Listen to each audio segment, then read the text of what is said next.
अगले कुछ क्षणों में मैं आपको बताना चाहता हूं कि संकट का सामना कैसे करें। हम अभी भी दाऊद पर अपने अध्ययन में हैं और आज सुबह हम 2 शमूएल में आते हैं। वास्तव में अध्याय 15 से अध्याय 19 तक वह स्थान है जहां राजा दाऊद के जीवन के सबसे बड़े संकटों में से एक की कहानी मिलती है। संकट अलग अलग आकार और रूप में आते हैं। दरअसल हो सकता है आज सुबह जब आप यहां आए हैं आप सोच रहे हो, वाह, उसे कैसे पता चला कि मैं एक बड़े संकट से गुजर रहा हूं।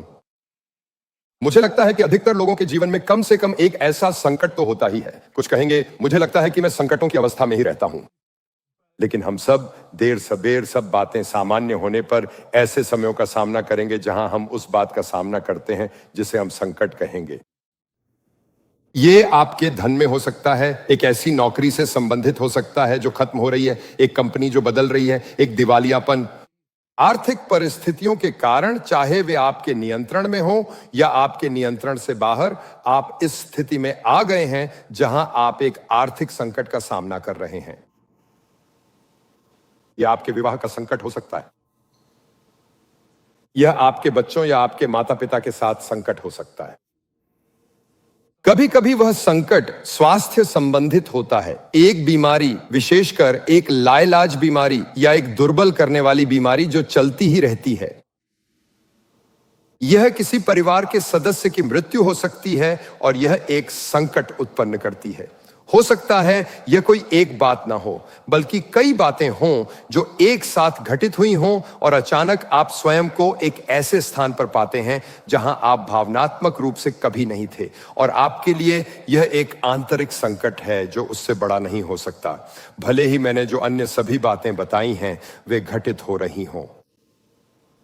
अतः हम 2 शमूएल अध्याय 15 में आते हैं। राजा दाऊद परमेश्वर का अभिषिक्त राजा है। वह परमेश्वर के ही मन का एक व्यक्ति है, लेकिन वह एक संकट का सामना कर रहा है। मुझे लगता है कि मेरे लिए यह बताना महत्वपूर्ण है कि वह कौन है, क्योंकि कभी कभी हमारी यह धारणा होती है कि यदि मैं परमेश्वर के साथ चल रहा हूं तो मैं कभी भी संकट का सामना नहीं करूंगा, और यह बिल्कुल सच नहीं है। दरअसल दाऊद भजन संहिता में लिखेगा, धर्मी पर बहुत सी विपत्तियां पड़ती तो हैं। आप कहेंगे तो फिर मुझे मसीही क्यों बनना चाहिए? लेकिन दाऊद आगे कहता है, यहोवा उन सब में से उन्हें छुड़ा लेता है। और दाऊद एक संकट के विषय में लिख रहा है, या वह एक संकट से गुजर रहा है, और वह भजन संहिता में उसके विषय में लिखता है। इस स्थिति में जो हुआ है वह एक ऐसा संकट है जो उसके राज्य को खतरे में डाल देता है। यह एक ऐसा संकट है जो उसके परिवार को खतरे में डाल देता है। यह एक ऐसा संकट है जो उसके भविष्य, यहां तक कि उसके जीवन को भी खतरे में डाल देता है। क्योंकि यदि आप कल्पना कर सकते हैं, उसका अपना पुत्र अबशालोम दाऊद से सिंहासन छीनने का प्रयास कर रहा है, और अबशालोम को अगुओं का समर्थन प्राप्त है, उसे सेना का समर्थन प्राप्त है, उसे लोगों का समर्थन प्राप्त है। और फिर भी इन सब बातों के बावजूद यह दाऊद के लिए केवल एक राजनीतिक संकट नहीं है, यह गहरा व्यक्तिगत संकट है। क्योंकि दाऊद के मुकुट और उसके हृदय दोनों पर हमला हो रहा है। और जैसे हम इससे होकर चलते हैं, मैं चाहता हूं कि आप देखें, और मैं नोट्स बनाऊंगा या कम से कम ऐप लेकर उसमें साथ चलूंगा, क्योंकि उसमें सभी पवित्र शास्त्र हैं। इससे नोट्स बनाना सरल हो जाता है। लेकिन हम 3 चुनाव देखेंगे जो दाऊद ने संकटों में किए, जो आपके और मेरे लिए एक मार्गदर्शिका बन जाते हैं। अर्थात यदि आप आज एक संकट से गुजर रहे हैं, या हो सकता है आप किसी को जानते हैं जिसके साथ ऐसा हो रहा है, देखिए यह बहुत प्रासंगिक है, क्योंकि हम सभी ऐसे लोगों का सामना करेंगे जो कठिन समय से गुजर रहे हैं। और ये 3 सिद्धांत, ये 3 निर्णय किसी के लिए बहुत सहायक हो सकते हैं जो संकट से गुजर रहा है। और फिर आप उन्हें लिख लेते हैं और उन्हें अपने हृदय में धारण कर लेते हैं। वे आपके लिए सहायक होंगे जब आप किसी संकट का सामना करेंगे। पहली बात, पहला सिद्धांत है, सबसे पहले प्रार्थना करो। दूसरे या तीसरे नंबर पर नहीं, सबसे पहले प्रार्थना करो। आइए इसे देखें। 2 शमूएल 15। एक दूत आया और दाऊद से कहा, इस्राएली मनुष्यों के मन अबशालोम की ओर हो गए हैं। अतः दाऊद यरूशलेम में है, और अब वह सुनता है कि अबशालोम हेब्रोन में यरूशलेम के दक्षिण में है, और उसे समाचार मिलता है कि इस्राएल का मन अबशालोम की ओर हो गया है। तब दाऊद ने अपने सब कर्मचारियों से जो यरूशलेम में उसके संग थे कहा, आओ हम भाग चलें, नहीं तो हम में से कोई भी अबशालोम से न बचेगा।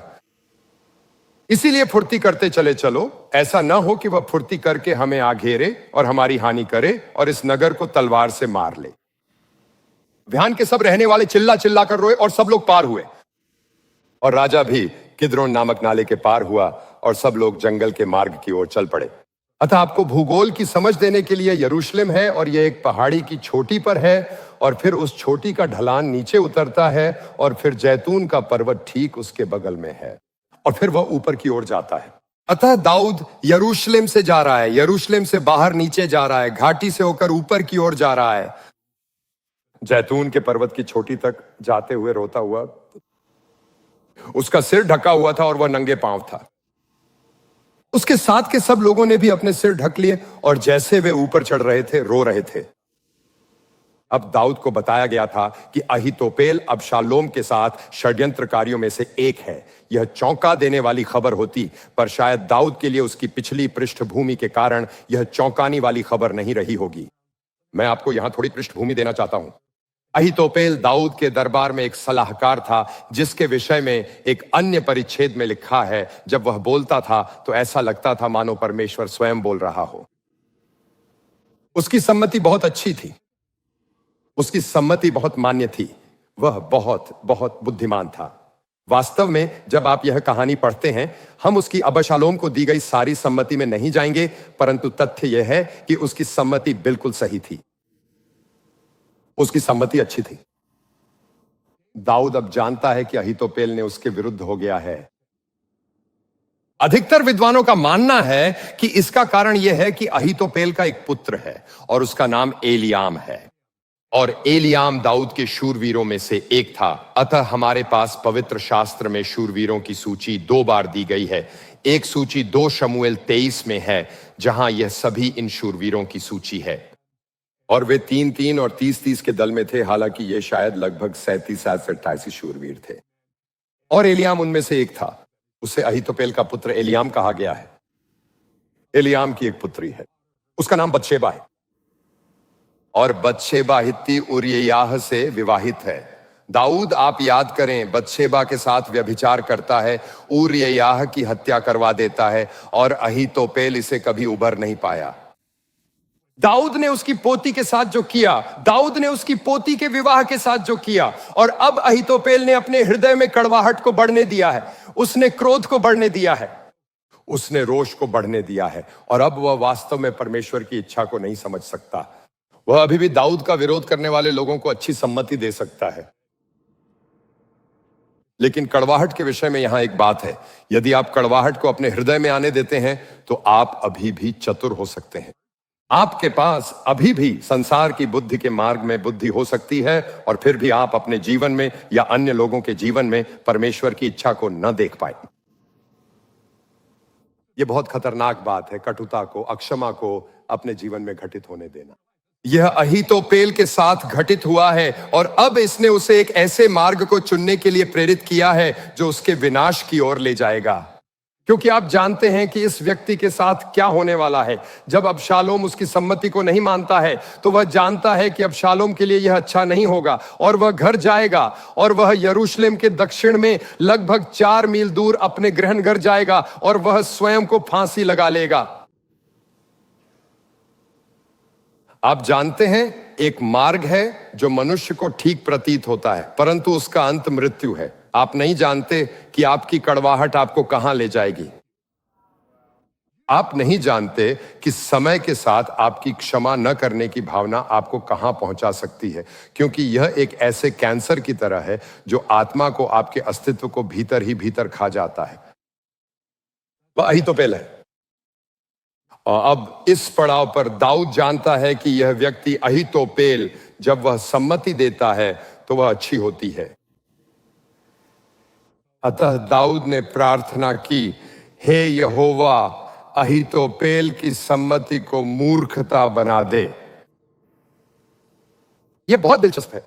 संकट में दाऊद जो पहली बात करता है वह प्रार्थना करता है। आप जानते हैं, बहुत बार हम जो करना चाहते हैं वह है हम बात की मरने तक चर्चा करना चाहते हैं, और हम प्रभु के पास जाने से पहले और उससे कुछ भी करने को कहने से पहले तरह तरह के लोगों से बात करेंगे। लेकिन दाऊद पहले लोगों से बात नहीं कर रहा है। दाऊद सबसे पहले प्रार्थना कर रहा है। वह सबसे पहले परमेश्वर को ढूंढ रहा है। और फिर यह होता है जब आप और मैं हम अपनी समस्या के विषय में बात कर सकते हैं। परंतु यदि हम अपनी समस्या के विषय में अपनी समस्या के लिए प्रार्थना करने से अधिक बात करते हैं, या हम अपनी समस्या के लिए प्रार्थना करने से पहले अपनी समस्या के विषय में बात करते हैं, तो हम उससे चूक जो परमेश्वर कर सकता था। क्योंकि यहां जो होने वाला है वह यह है कि दाऊद प्रार्थना करेगा। वह जैतून पर्वत पर चढ़ रहा है। जब वह चोटी पर पहुंचता है तो सोचें कि यह कितनी लंबी यात्रा है। मुझे नहीं पता क्या 20 मिनट की यात्रा है या आधा घंटा। वह जैतून पर्वत की चोटी पर पहुंचता है और पहले ही परमेश्वर उस प्रार्थना का उत्तर देता है। इतना शीघ्र उसकी प्रार्थना का उत्तर मिल जाता है और दाऊद को तुरंत दृष्टिकोण मिल जाता है। उसे परख और प्रावधान मिल जाता है। क्यों? क्योंकि उसने अपनी समस्या परमेश्वर के हाथों में रख दी। मैं नहीं जानता कि आप किस संकट का अनुभव कर रहे हैं, परंतु मैं आपसे पूछना चाहता हूं कि आपने सबसे पहले प्रार्थना की है? जब आप देखते हैं कि आपने क्या कहा है, क्या बहुत अधिक चर्चा की है, या क्या आपने इसके विषय में सचमुच परमेश्वर से बात की है? आप प्रार्थना कर सकते हैं और तत्काल परमेश्वर आपकी परिस्थिति में कार्य कर रहा है। आप में से कुछ के पास एक पुत्र या पुत्री है और वे एक ऐसे संबंध में हैं जो उनके लिए पूर्ण रूप से एक विनाशकारी होने वाला है। आप उस संबंध के लिए प्रार्थना कर सकते हैं। आप परमेश्वर से उस संबंध में हस्तक्षेप करने के लिए कह सकते हैं। और ठीक वैसे ही जैसे अहीतोपेल दाऊद ने उसकी सलाह को मूर्खता में बदल देने की प्रार्थना की, आप कह सकते हैं, हे परमेश्वर, मैं केवल तुझसे यह प्रार्थना कर रहा हूं कि तू उस व्यक्ति को जो मेरे बच्चे, मेरे पुत्र, मेरी पुत्री को प्रभावित कर रहा है, हो सकता है एक प्रेम संबंध हो, एक मित्रता हो, जो भी हो, उसे ले और कारण बना दे कि वह संबंध खट्टा हो जाए। मैंने इसे बार बार घटित होते देखा है।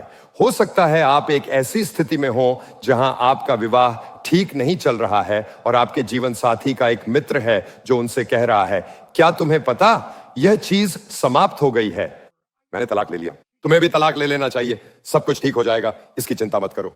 हाँ, तुम्हारे मन में ये भावनाएं हैं, परंतु तुम इसके बिना बेहतर है आप परमेश्वर से प्रार्थना कर सकते हैं कि वह उनकी सलाह को विफल कर दे। आप प्रार्थना कर सकते हैं। और जब आप किसी आर्थिक समस्या में हो तो आप प्रार्थना कर सकते हैं कि परमेश्वर आपको उससे बाहर निकाले। और जानते हैं क्या वह करेगा? मुझे इस बात का पूरा विश्वास है। कभी कभी लोगों की यह प्रवृत्ति होती है कि वे कहते हैं, मैं एक ऐसी स्थिति को जानता हूं जहां परमेश्वर ने ऐसा नहीं किया। देखिए, यह सूचना छोड़ दें कि परमेश्वर ने क्या नहीं किया और सोचें कि वह क्या कर सकता है और उसने क्या किया है, क्योंकि मैं चाहता हूं कि आप जान लें कि वह कितनी शीघ्रता से कार्य कर सकता है। देखिए, क्या मैं केवल यह कह सकता हूं? यह उन कारणों में से एक है कि प्रार्थना सभा इतनी महत्वपूर्ण क्यों है। और आइए मैं इस बात को समझाता हूं। क्योंकि प्रार्थना सभा में आप न केवल प्रार्थना करना सीखते हैं, बल्कि आप एक विश्वास के माहौल में होते हैं, आप एक अपेक्षा के माहौल में होते हैं, आप ऐसे माहौल में होते हैं जहां प्रभु की उपस्थिति है। मैं आपसे कहूंगा कि कई बार वह अत्यधिक प्रत्यक्ष रूप से उपस्थित होता ही है। और इसका असर यह होगा कि यह आपको प्रोत्साहित करेगा, यह आपके हृदय को सामर्थ्य प्रदान करेगा। लेकिन मैं इसे एक कदम आगे ले जाऊंगा। मैं विश्वास करता हूं कि जब आप ऐसी सभाओं में आते हैं, केवल सभा में होने से, नियमित रूप से वहां उपस्थित रहने से जो होता है वह यह है, मानो परमेश्वर जो कुछ इस स्थान पर, इस भवन में कर रहा है, उसे आपको व्यक्तिगत रूप से प्रदान कर देता है। अतः यह अब केवल वह नहीं रह जाता जो यहां घटित होता है, बल्कि वह हो जाता है जो आप पर घटित हो रहा है जैसे ही आप यहां से जाते हैं। ये मुझे समझाता है कि जब आप कुछ लोगों के आसपास होते हैं, मेरी यात्राओं में मुझे विभिन्न कलीसियाओं के लोगों से मिलने का अवसर मिलता है, और यदि मैंने कलीसिया में उपदेश दिया है तो मैं कलीसिया से भली भांति परिचित हो जाता हूं। तब मुझे इस बात की समझ होती है कि वे कैसे चलते हैं, वे कैसे हैं, और आप बता सकते हैं कि लोग उस कलीसिया से हैं, क्योंकि ऐसा लगता है कि परमेश्वर उस कलीसिया में जो कर रहा है वह उन्हें केवल कलीसिया का भाग होने के कारण प्रदान कर दिया गया है। आप बता सकते हैं कि वे कहां से हैं, केवल उनके आत्मिक रूप से बातों को समझने के ढंग से। यह आपके साथ प्रार्थना सभा में भी होगा। आप यहां से विश्वास के साथ बाहर निकलेंगे, आप यहां से उत्साहित होकर बाहर निकलेंगे, आप यहां से प्रभु की उपस्थिति के साथ बाहर निकलेंगे। इस सप्ताह हमें एक ऐसे स्थान में होने का अवसर मिला जहां एक सामर्थ्यशाली शाम की सभा थी और फिर मेरा मतलब है अगली सुबह मैं 4 बजे उठ गया और मैं प्रभु में बहुत उत्साहित था और वह पिछली रात का असर था। और मैं जानता हूं कि गुरुवार और सोमवार की सुबह सप्ताह की कुछ सर्वोत्तम सुबह होती हैं, केवल इसलिए क्योंकि मैं लंबे समय तक प्रभु की उपस्थिति में रहा हूं और यह कुछ करता है। यह एक व्यक्ति को परिवर्तित कर देता है। अतः दाऊद प्रार्थना करता है और मैं चाहता हूं कि आप देखें कि क्या होता है। अब दाऊद को बताया गया कि अबशालोम के संगी राजद्रोहियों के साथ अहीतोपेल भी है। अतः दाऊद ने प्रार्थना की, हे यहोवा, अहीतोपेल की सम्मति को मूर्खता बना दे। और जब दाऊद जैतून के पर्वत की चोटी पर पहुंचा जहां लोग परमेश्वर की आराधना किया करते थे, एरेक की हूशै अर्की उससे मिलने के लिए वहां न आया। उसका वस्त्र फटा हुआ था और उसके सिर पर धूल थी। यहां बात यह है, दाऊद प्रार्थना करता है और पर्वत की चोटी पर पहुंचने से पहले ही उतने समय में परमेश्वर न केवल उसकी प्रार्थना का उत्तर देता है बल्कि उसे एक व्यक्ति देता है जो उसकी स्थिति में उसकी सहायता कर सकता है। ये कितना तेजी से होता है। यदि दाऊद जानता होता कि हूशै वहां है तो वह प्रार्थना करने के बारे में नहीं सोचता, परंतु वह नहीं जानता था कि क्या करना है। और अब अचानक वह ठीक ठीक जान लेता है कि क्या करना है। उस छोटी सी दूरी में जैतून के पर्वत पर चढ़ते समय दाऊद को एक बुद्धि दी जाती है। यह अद्भुत है। वह नहीं जानता था कि क्या करना है। अब वह जानता है कि क्या करना है। वह नहीं जानता कि कौन उसकी सहायता कर सकता है। क्यों? क्योंकि उसने प्रार्थना की है। यह इतनी तेजी से हो सकता है। जब दाऊद छोटी तक पहुंचा जहां परमेश्वर की आराधना की जाती थी, तब एरेक की हूशै अंगरखा फाड़े सिर पर मिट्टी डाले हुए उससे मिलने को आया। तब दाऊद ने उससे कहा, यदि तू मेरे संग आगे जाए तब तो मेरे लिए भार ठहरेगा, परंतु यदि तू नगर को लौटकर अबशालोम से कहने लगे, हे राजा, मैं तेरा कर्मचारी हूंगा, जैसा मैं बहुत दिन तेरे पिता का कर्मचारी रहा वैसे ही अब तेरा रहूंगा, तो तू मेरे हित के लिए अहीतोपेल की सम्मति को निष्फल कर सकेगा। यह हूशै के लिए खतरनाक होने वाला है। और अबशालोम कितना निकट है यह समझाने के लिए कहूं तो वे जैतून के पर्वत की चोटी पर हैं। हूशै जैतून के पर्वत से नीचे उतरेगा, कीद्रोन घाटी को पार करेगा और यरूशलेम में ऊपर जाएगा। अतः आप 1 मील से भी कम दूरी की बात कर रहे हैं। और जब वह नगर के फाटक पर पहुंचेगा, अबशालोम भीतर आ रहा होगा। दाऊद जैतून के पर्वत के दूसरी ओर है। दाऊद खतरे से इतना निकट है और फिर भी परमेश्वर उसकी सहायता कर रहा है, उसकी प्रार्थना का उत्तर दे रहा है, उसे बुद्धि दे रहा है, उसे दिखा रहा है कि क्या करना है। क्यों? क्योंकि उसने सबसे पहले प्रार्थना की। यदि आप संकट में हैं, सबसे पहले प्रार्थना करें। परमेश्वर ऐसा उत्तर भेज सकता है। परमेश्वर ऐसी चीजें कर सकता है जिनकी आप कल्पना भी नहीं कर सकते। मुझे एक बार याद है जब हम कैंसस शहर में थे और आर्थिक रूप से बहुत कठिन समय था क्योंकि पैसे ही नहीं थे।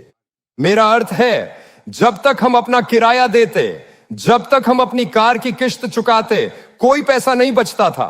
और कोलबी में एक घटना घटी थी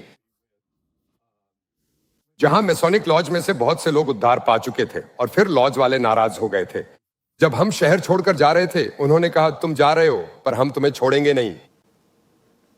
कैंसस राज्य में उस समय 80 के दशक के अंत और 90 के दशक की शुरुआत में लॉज के ग्रैंड पोटेंटेट के पास गवर्नर से भी ज्यादा ताकत थी। हम अपना घर बेचने की कोशिश कर रहे थे, लेकिन कोई हमारा घर दिखाने को तैयार नहीं था। कोई हमारे घर के विषय में सहायता नहीं करेगा। मेरा अर्थ है, कोई नहीं करेगा। मैं घर के विषय में हमारी ओर से पेश होने के लिए एक वकील ढूंढने की कोशिश करता हूं और वकील मुझे फोन करता है और मैं शहर से 20 मील दूर रहने वाले एक वकील को फोन करता हूं। वह कहता है, यह तो एकदम स्पष्ट मामला है। यह वही है जो आप करना चाहते हैं। बैंक हर समय ऐसा करते हैं। वह मुझे वापस फोन करता है और कहता है, महोदय, मुझे खेद है, मैं आपकी सहायता नहीं कर सकता और कोई भी आपकी सहायता नहीं कर सकता। अतः यह वैसी ही स्थितियों में से एक है। अतः खैर, लंबी घटनाओं से गुजरने के बाद हम इस स्थिति में पहुंचते हैं कि कोई हमारी सहायता नहीं करने वाला है। बैंक हमारे साथ काम नहीं करने वाला है। वे हमारे पीछे पड़ गए हैं क्योंकि फिर से आप जानते हैं वे लॉज में हैं और इसीलिए वे हमारे विरुद्ध आते हैं और वे हमारे घर पर कब्जा कर लेते हैं और हमारे घर को अदालत की सीढ़ियों पर बेच देते हैं, जो वास्तव में सबके लिए एक अद्भुत गवाही है।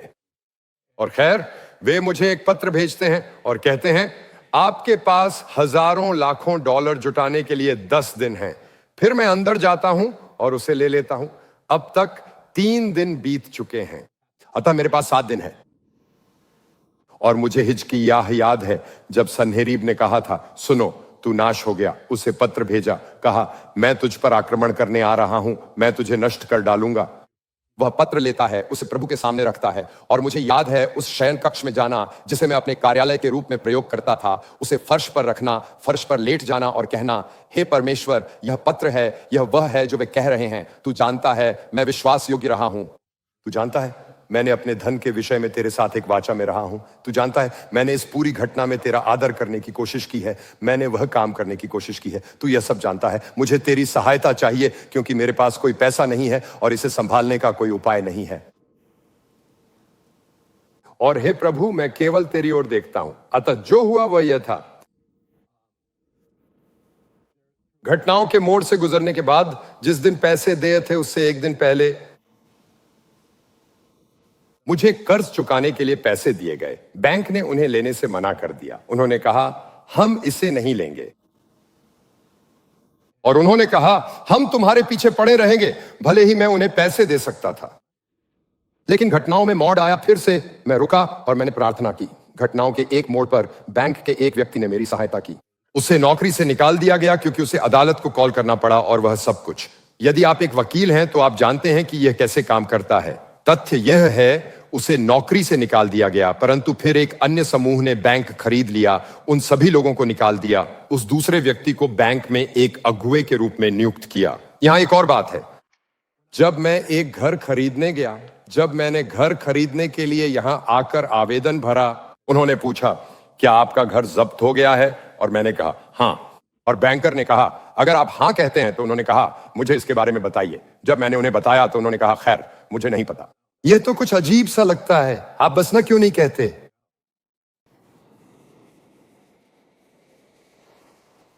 मैंने कहा मैं ऐसा नहीं कर सकता। मैंने कहा आप जानते हैं मैं नहीं कर सकता। उसने कहा हमें लोन नहीं मिलेगा। अतः उसने कहा आप सोचिए। मैं अचानक सोचने लगा, वास्तव में पहले से ही उत्तर जानता हूं, परंतु उसने कहा नहीं, आप सोचने के लिए सप्ताह लें। अतः डेबी और मैंने इसके बारे में बात की, परंतु हम ऐसे थे, धन्य है वह पुरुष जो अपनी शपथ पूरी करता है, चाहे उसे हानि ही क्यों ना उठानी पड़े। भजन संहिता 15। अतः मैं वापस गया और कहा हां। अतः हमने उस बॉक्स को चेक किया। उसने कहा क्या आप किसी को ढूंढ सकते हैं जो आपकी बात को प्रमाणित कर सके? मैं कैंसस में एक राज्य प्रतिनिधि को जानता था। उन्होंने एक बहुत ही सुंदर पत्र लिखा जिसने सब कुछ प्रमाणित कर दिया। जो हुआ वह यह है कि बैंक ने देखा, वे न तो कब्जे का कोई रिकॉर्ड ढूंढ पाए, न ही किसी वित्तीय गड़बड़ी, न ही किसी छूटी हुई किस्त का कोई रिकॉर्ड, कुछ भी नहीं मिला और हमें लोन मिल गया।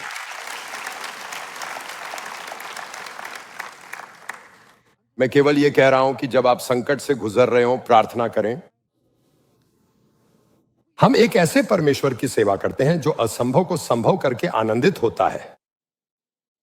और जब आप प्रार्थना कर रहे होते हैं तो आप जगत के परमेश्वर को अपनी स्थिति में आमंत्रित कर रहे होते हैं कि वह ऐसे कार्य करे जो मानवीय क्षमता, मानवीय व्याख्या से परे हों। और वह परमेश्वर जो आप में आनंदित होता है क्योंकि आप उसकी संतान हैं, आपकी स्थिति में अपनी सामर्थ्य प्रकट करने में आनंदित होता है।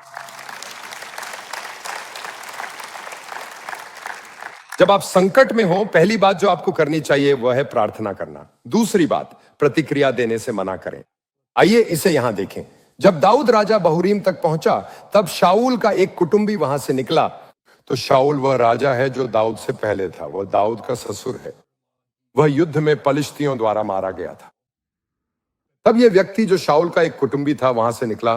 वह गेरा का पुत्र था जिसका नाम शिमी था और वह कोसता हुआ चला आया दाऊद पर, और दाऊद राजा के सब कर्मचारियों पर पत्थर फेंकने लगा और शूरवीरों समेत सब लोग उसकी दाहिनी बाईं दोनों ओर थे। शिमी कोसता हुआ यूं बकता गया, दूर हो खूनी, दूर हो ओछे, निकल जा, निकल जा।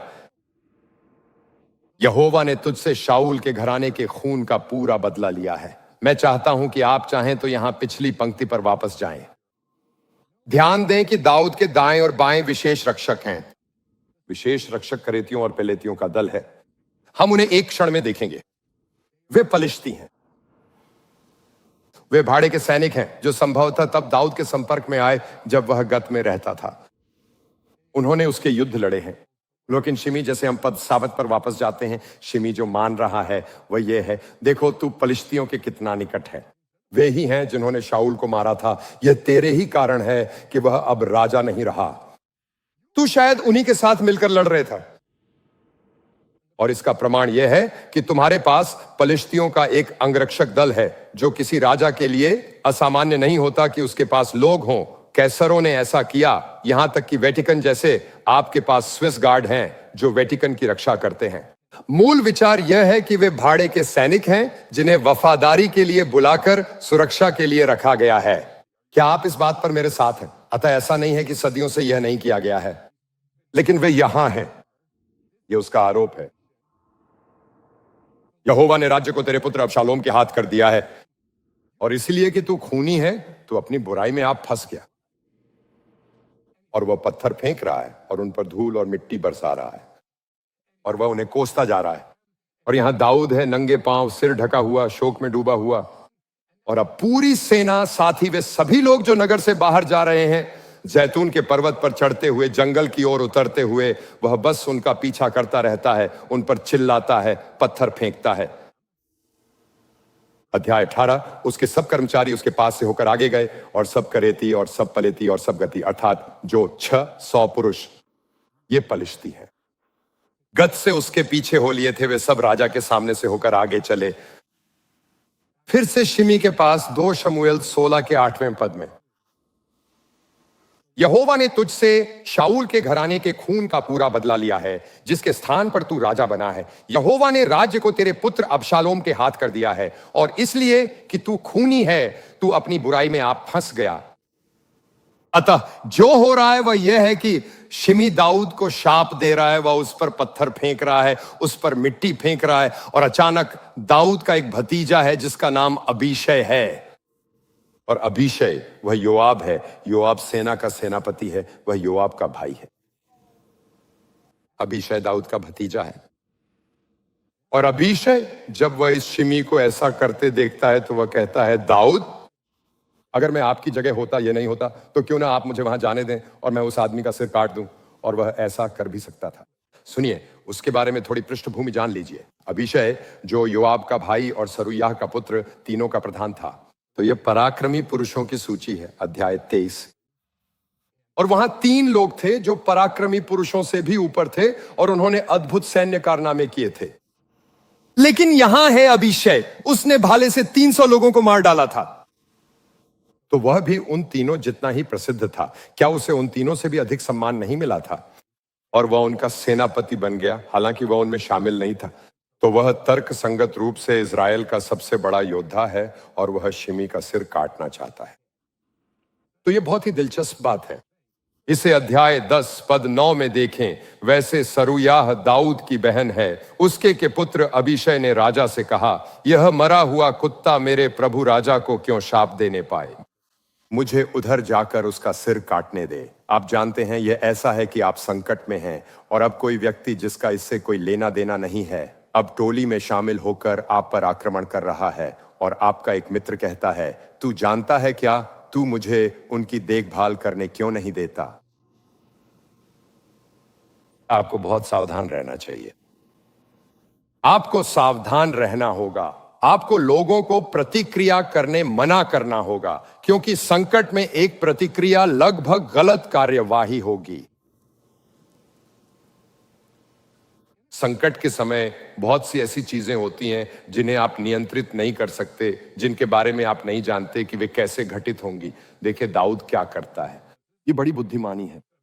फिर दाऊद ने अबीशै और अपने सब कर्मचारियों से कहा, जब मेरा निज पुत्र भी मेरे प्राण का खोजी है, तो यह बिन्यामीनी अब ऐसा क्यों न करे? उसको रहने दो और शाप देने दो,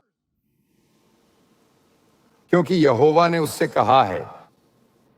यहां दाऊद क्या कह रहा है, सुनिए। आप कहेंगे क्या सच में परमेश्वर ने उससे ऐसा कहा? परमेश्वर सर्वशक्तिमान है, परमेश्वर ही सब कुछ नियंत्रित करता है। अगर ये हो रहा है तो कम से कम ये प्रभु की अनुमति से ही हो रहा है। और दाऊद आगे कहता है, शायद प्रभु मेरी पीड़ा को देखे और मुझे प्रतिफल दे। यहां एक टीकाकार के शब्द हैं, वे कहते हैं कि कष्ट और अधर्म शब्द इब्रानी में बहुत मिलते जुलते हैं और वे तर्क करते हैं कि इसका अर्थ यह हो सकता है कि शायद प्रभु मेरे अधर्म को देखे और मुझे भलाई से प्रतिफल दे। दाऊद के भीतर कुछ है जो कहता है कि परमेश्वर एक भला परमेश्वर है और वह उन लोगों पर भी है जो इसके योग्य नहीं है। अब सुनिए, संकट में लोगों के साथ क्या होता है? वे तुरंत कहना शुरू कर देते हैं, अरे तुम्हें पता है, क्योंकि वही होता है आपको यह बताने के लिए, तुम्हें पता है, तुम्हें यह इसलिए मिल रहा है क्योंकि तुमने यह किया, तुमने यह किया, तुमने यह किया, तुमने यह किया। और हां, हो सकता है तुमने कुछ बुरे निर्णय लिए हों, हां हो सकता है तुमने कुछ ऐसी बातें की हों जिन्हें यदि तुम्हें पीछे मुड़कर देखने का मौका मिले तो तुम फिर से करोगे, तुम अलग ढंग से करोगे। परंतु शत्रु चाहता है कि आप महसूस करें परमेश्वर तुम्हारी सहायता नहीं करेगा क्योंकि तुम जो भुगत रहे हैं तुम उसके हकदार हो। दाऊद पूरी तरह से अलग दृष्टिकोण अपनाता है। दाऊद कहता है, मैं अपने अधर्म को जानता हूं, परंतु मैं यह भी जानता हूं कि वह एक भला परमेश्वर है, यहां तक कि उन लोगों के लिए भी जिनका अतीत अधर्म पाप वाला है।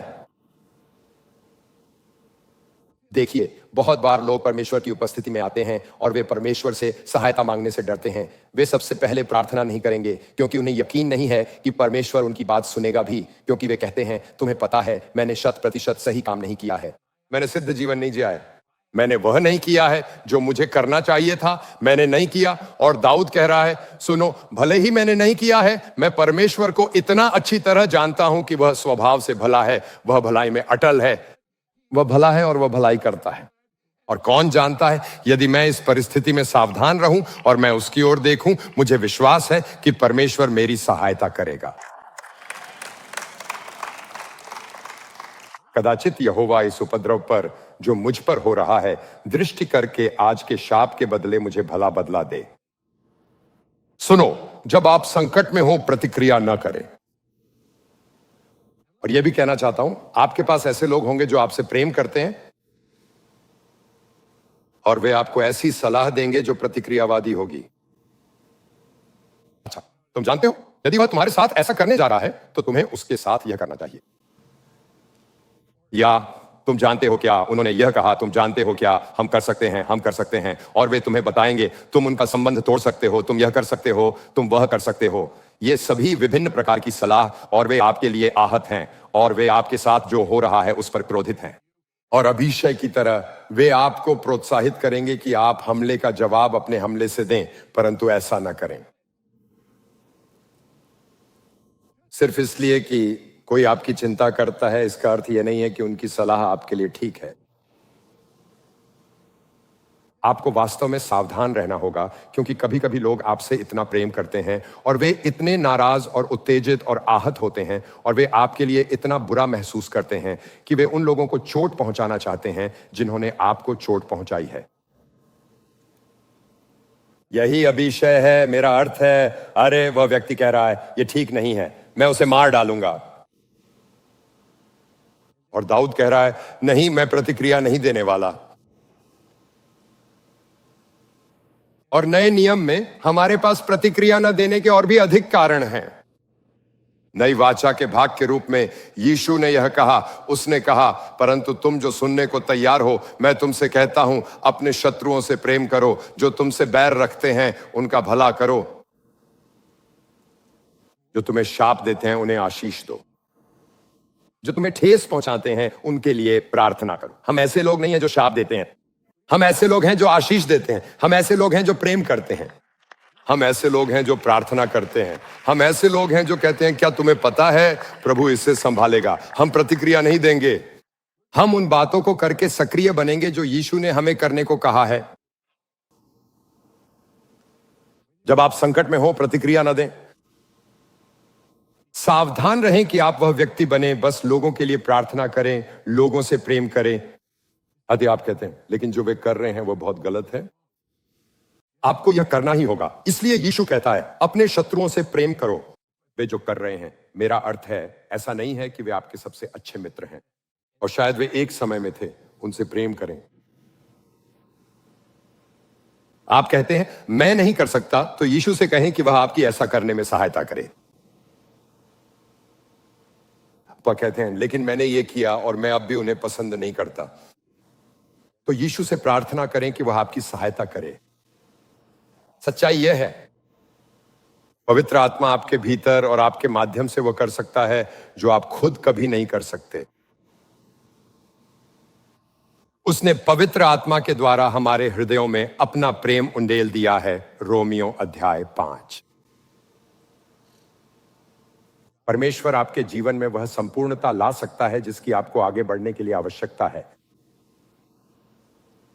और जिससे आप गुजर रहे हैं वह मानव इतिहास के क्रम में या परमेश्वर के लोगों के क्षेत्र में असामान्य नहीं है। मुझे लगता है कि हमारा यह याद रखना अच्छा है।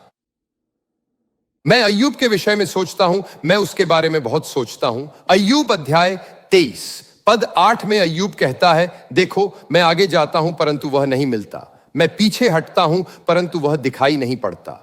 यहां अय्यूब है जिसने हानि की एक विनाशकारी श्रृंखला का अनुभव किया है,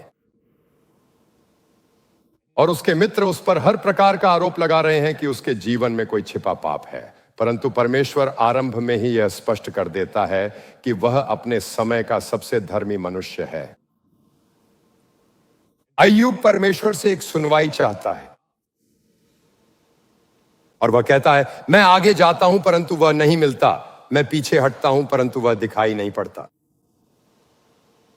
जब वह बाईं ओर काम करता है तब वह मुझे दिखाई नहीं देता, वह दाहिनी ओर ऐसा छिप जाता है कि मुझे वह दिखाई ही नहीं पड़ता। वह कह रहा है मैं परमेश्वर को कहीं नहीं देख सकता, और संभव है कि अभी अपनी परिस्थिति में आप भी यही अनुभव कर रहे हों, परंतु हियाव रखें।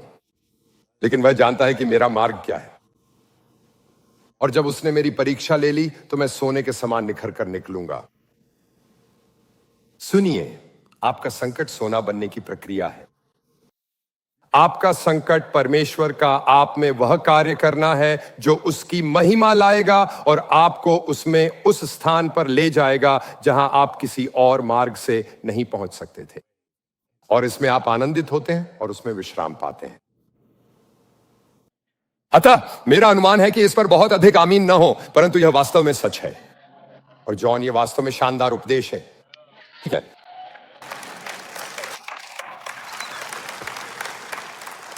पहले प्रार्थना करें, प्रतिक्रिया देने से इनकार करें। तीसरी बात, यह अधिक समय नहीं लेगी, आत्मिक सलाह को सुने। आइए इसे देखें। दाऊद ने अपने साथ के पुरुषों को इकट्ठा किया और उन पर हजारों और सैकड़ों के अगुवे नियुक्त किए, और दाऊद ने सेना को 3 भागों में बांटकर भेजा। एक भाग योआब के अधीन, एक भाग योआब के भाई अबीशै सरूयाह के पुत्र के अधीन, और एक भाग गित्ती इत्तै के अधीन।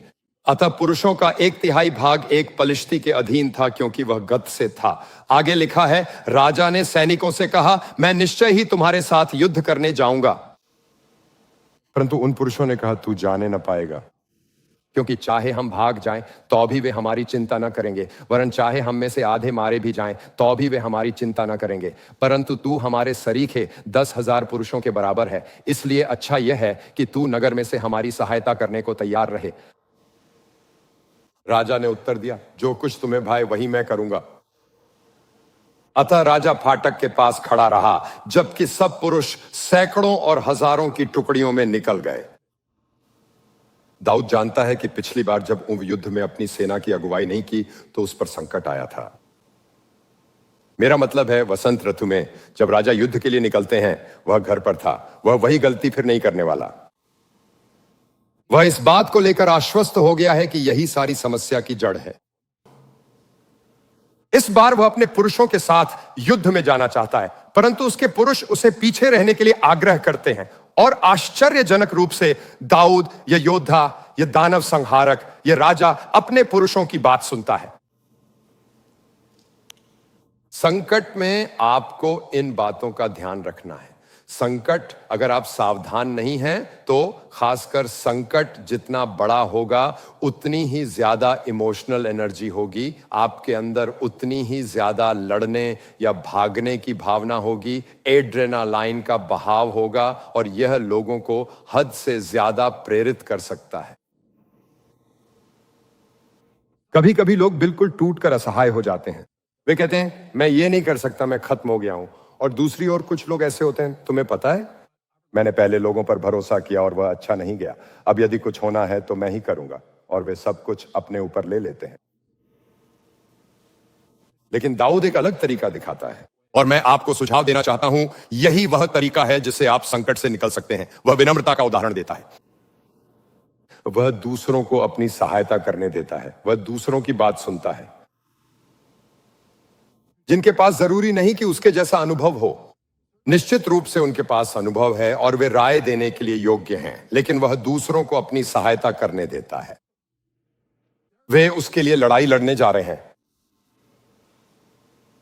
आप जानते हैं इतने वर्षों से मैं यह देख रहा हूं और कभी कभी ऐसे लोग होते हैं जिन्हें सहायता की बहुत आवश्यकता होती है, लेकिन वे किसी को भी अपनी सहायता नहीं करने देते। और सच कहूं, आप में से कुछ आज संकट में हैं, लेकिन आप इतने अभिमानी हैं कि यह नहीं कह सकते कि मुझे सहायता चाहिए। और फिर भी कभी कभी सबसे अधिक, क्योंकि आप इसे कमजोरी के रूप में देखते हैं। कोई मुझे कमजोर नहीं देखेगा, मैं इसे संभाल सकता हूं, मैं मर्द बनूंगा। जानते हैं कभी कभी सबसे साहसी काम यह मानना है कि आप अकेले नहीं कर सकते। जब आप संकट में हो तो धर्मी सम्मति को सुने, क्योंकि हम सबके जीवन में अंधे कोने होते हैं, परंतु विशेषकर संकट के समय में तनाव और टूटेपन के कारण हमारा दृष्टिकोण धुंधला हो सकता है। मेरा अर्थ है यही कारण है कि हम चाहते हैं कि आपके लिए उपलब्ध संबंध हो, संबंधों की आवश्यकता से पहले ही संबंध बना लें। आप में से कुछ आप आग के साथ खेल रहे हैं क्योंकि आप एक अलग थलग जीवन जीते हैं। आपके पास कोई नहीं है जिससे आप बात कर सकें, कोई नहीं है जिसके साथ आप चीजों पर विचार कर सकें। और उस दिन आप क्या करेंगे जब आप एक संकट का सामना करेंगे और आत्मिक सलाह की आवश्यकता होगी? आप कहां जाएंगे? कितना बेहतर होगा एक जीवन समूह होना और विकसित किया होना। कितना बेहतर होगा एक पुरुष समूह में होना और दूसरे पुरुषों के साथ संबंध हो और आपको पता चले, ओह हे, वे यह और यह जानते हैं। और फिर जब आप किसी कठिनाई का सामना कर रहे हो तो आप उनके पास जा सकते हैं। यह कितना बेहतर है? कितना बेहतर होगा एक स्वतंत्रता समूह में शामिल होना और ऐसे लोग ढूंढना जिनके साथ आप विचार कर सकें, परंतु विशेषकर अगुवाई जो आपको आत्मिक सिद्धांत दे सकती है, जो आपको विजय का जीवन जीने और कुछ बातों पर विजय पाने में सहायता कर सकती है। कितना बेहतर होगा विवाह 9-1-1 में शामिल होना। आपका विवाह टूट रहा है, उसके आग पकड़ने से पहले तक प्रतीक्षा क्यों करते रहे? अभी काम करें। अतः दाऊद इस सलाह को लेता है। युद्ध के दौरान जो होता है वह यह है कि अबशालोम वास्तव में उसके बाल एक बांज वृक्ष में फंस जाते हैं और वह अपने बालों से लटक जाता है। उसका खच्चर चलता रहता है और दाऊद का एक पुरुष यह देखता है, जाकर योआब को बताता है। और योआब जानता है कि यदि हमें इस चीज को रोकना है, इस गृहयुद्ध को, तो हमें कैंसर को काटना होगा और वह अबशालोम है। और यद्यपि दाऊद ने कहा है मेरे लिए जवान अबशालोम के साथ कोमलता से पेश आना, योआब अबशालोम को मार डालता है। दाऊद को समाचार मिलता है कि अबशालोम मर गया है और लिखा है तब राजा बहुत घबराया और फाटक के ऊपर की अटारी पर रोता हुआ चढ़ने लगा और चलते चलते यूं कहता गया, हाय मेरे बेटे अबशालोम, मेरे बेटे, हाय मेरे बेटे अबशालोम, भला होता कि मैं आप तेरे बदले मरता, हाय अबशालोम, मेरे बेटे, मेरे बेटे। मेरा अर्थ है यह पवित्र शास्त्र के सबसे दुखद पदों में से एक है, क्योंकि दाऊद जो महसूस कर रहा है वह यह है, वह पहचानता है कि जो कुछ हुआ वह उसके अपने पाप पर वापस जाता है और निस्संदेह वह महसूस करता है मैं ही वह हूं जिसे अबशालोम के स्थान पर मरना चाहिए था। तब योआब को यह समाचार मिला, राजा अबशालोम के लिए रो रहा है और विलाप कर रहा है। दो इसलिए उस दिन की विजय सब लोगों की समझ में विलाप ही का कारण बन गई, क्योंकि लोगों ने उस दिन सुना कि राजा अपने बेटे के लिए खेदित है। इसलिए उस दिन लोग ऐसा मुंह चुराकर नगर में घुसे जैसा लोग युद्ध से भाग आने से लज्जित होकर मुंह चुराते हैं। और राजा मुंह ढापे हुए चिल्ला चिल्ला कर पुकारता रहा, हाय मेरे बेटे अबशालोम, हाय अबशालोम, मेरे बेटे, मेरे बेटे। यहां जो हुआ है वह यह है कि संकटों ने दाऊद के परिप्रेक्ष्य को धुंधला कर दिया है। यह इतनी आसानी से हो सकता है। यही कारण है कि जब आप संकट से गुजर रहे हो तो सबसे बुरी चीज जो आप कर सकते हैं वह है स्वयं को अलग कर लेना। आपके पास ऐसे लोग होने चाहिए जो आपकी स्थिति के बारे में इतना जानते हो कि आपको सलाह दे सकें और उस स्थिति से निकलने में आपकी सहायता कर सकें। और अब यहां योआब है, वो देख रहा है कि क्या हो रहा है। उसे किसी की आवश्यकता थी, दाऊद को किसी की आवश्यकता थी जो उसे आत्मिक सलाह दे सके। तब योआब घर में राजा के पास जाकर कहने लगा, तेरे कर्मचारियों ने आज के दिन तेरा और तेरे बेटे बेटियों का और तेरी पत्नियों और रखेलियों का प्राण बचाया है, परंतु तूने आज के दिन उन सबों का मुंह काला किया है। दाऊद, आपने आपको संभाल। वह यही कह रहा तू अपने बैरियों से प्रेम और अपने प्रेमियों से बैर रखता है। तूने आज यह प्रकट किया कि तुझे हाकिमों और कर्मचारियों की कुछ चिंता नहीं, वरन मैंने आज जान लिया कि यदि हम सब आज मारे जाते और अबशालोम जीवित रहता तो तू बहुत प्रसन्न होता। मेरा अर्थ है, यह एक कड़ी बात है, लेकिन दाऊद को इसकी आवश्यकता है। इसलिए अब उठकर बाहर जा और अपने कर्मचारियों को शांति दे, नहीं तो मैं यहोवा की शपथ खाकर कहता हूं कि यदि तू बाहर न जाएगा तो आज रात को एक मनुष्य भी तेरे संग न रहेगा, और तेरे बचपन से लेकर अब तक जितनी विपत्तियां तुझ पर पड़ी हैं उन सबसे यह विपत्ति बड़ी होगी। तब राजा उठकर फाटक में जा बैठा। जब सब लोगों को यह बताया गया कि राजा फाटक में बैठा है, तब सब लोग राजा के सामने आए। दाऊद ने योआब की बात सुनी। योआब, मैं बस इतना कहना चाहता हूं, कभी कभी मुश्किल में आपको आराम की चाहत होती है और किसी समय यह मिलना ठीक हो सकता है, लेकिन उस पल में यह आखिरी चीज हो सकती है जिसकी आपको आवश्यकता हो। कभी कभी आपको किसी ऐसे व्यक्ति की आवश्यकता होती है जो आपकी पर्याप्त चिंता करता हो कि आपको सत्य बताए, और आपको, यदि आपके पास विश्वास का संबंध नहीं है तो इसे सुनना आपके लिए बहुत कठिन होगा। ध्यान दें कि योआब की सलाह दाऊद को लोगों को चोट पहुंचाने या उनसे बदला लेने की नहीं थी। उसकी सलाह में दाऊद को उसके कोकून से निकालकर लोगों की सेवा में वापस लाना शामिल था। और यदि उसने ऐसा नहीं किया होता तो दाऊद ने राज्य खो दिया होता। अतः सुनो, आप संकट का सामना कैसे करते हैं। अच्छा, आप सबसे पहले प्रार्थना करते हैं, आप प्रतिक्रिया देने से मना करते हैं और आप आत्मिक सलाह सुनते हैं। आप में से कुछ एक संकट से गुजर रहे हैं और जो इसे आपके लिए और बदतर बना देता है वह यह है कि दाऊद की तरह आप महसूस करते हैं कि यह आपकी गलती है। इसके कारण आपने सोचा है कि क्या परमेश्वर आपकी सहायता करेगा, क्या वह ऐसा चाहता भी है।